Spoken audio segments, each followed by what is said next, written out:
talking about platforms is quite interesting. So if you look at, say, this market in Vietnam, I mean, the TikTok shop has just come in from nowhere, and it's huge as an e-commerce engine. It's huge, and so when you think TikTok, you don't naturally think e-commerce. It doesn't Right. feel like Amazon. It doesn't feel like an e-commerce website, but that's what the business is. Ultimately, that business is about generating revenues, and a lot of that revenue is coming through their e-commerce operations.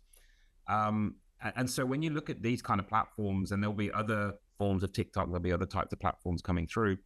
Um, they're a platform play, and so you get to a point where, do I need to be on that platform? Do I need to be in that ride-hailing super app, or do I need to be in that video super app, essentially, in that sense? But what it means from a brand point of view is you're getting separated from your consumer. You can get to a point where you're losing that connection that you have with your consumer, because that's where your consumer's living, that's where they're spending their time, and that's where they're making sales from it.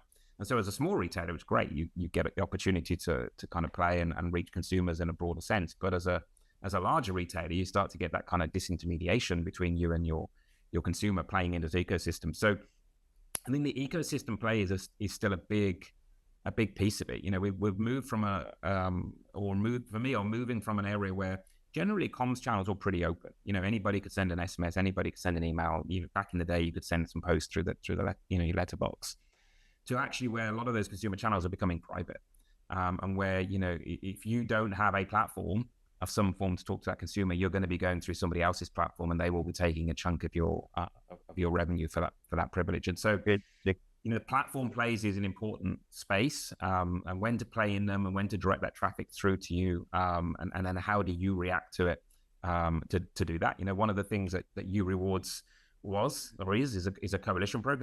Coalitions for me are resurging, and the reason they resurge is because they are now about the app. They're now about creating a single platform where the partners inside that platform actually are creating their own walled garden, essentially. It's not a Google, it's not a Facebook, it's not a TikTok. They're creating their own walled garden to talk to those customers and give them value, where they're in control of that first-party data platform channel. So I think you'll see more of those kind of coalitions coming back to life again, because how do you fight off, or how do you compete with the big platform plays? You do it by creating your own platform and keeping the value inside it. So I think coalition will have a resurgence across more mature markets, and come back in a different way. I think U Rewards is a really good example of that modern coalition, that different way of looking at coalition marketing. And then it's how you use the channels within that. As I say, things like video and stuff, I think are increasingly relevant ways to communicate, but you can do it within your own channels. You don't necessarily need to go and put it on a TikTok video to do that.